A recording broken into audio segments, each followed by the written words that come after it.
السلام عليكم.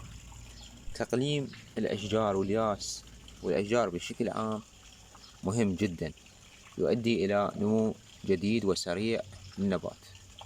إذا تلاحظون هذا الغصن من الياس قمت بتقليمه من هذه المنطقة، وشوفوا هذا كله دفع جديد، بينما هذا الغصن لم أقم بتقليمه، فهذا كله دفع قديم باستثناء هذا الجزء الصغير، هاي الأجزاء الصغيرة الطرفية.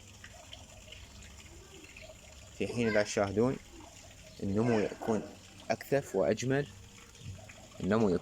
وأجمل وأسرع في المناطق التي تم تقليمها. النقطة الثانية والمهمة تجعل الياس ينمو بكثافة هو أن يكون مزروعا في مكان مشمس تصله أشعة الشمس المباشرة. أما النقطة الثالثة فيجب تسميده بسماد عضوي مرة واحدة في السنة، في شهر 12 أو في شهر 1 أو في شهر 2 أيضا. شكرا لكم متابعين.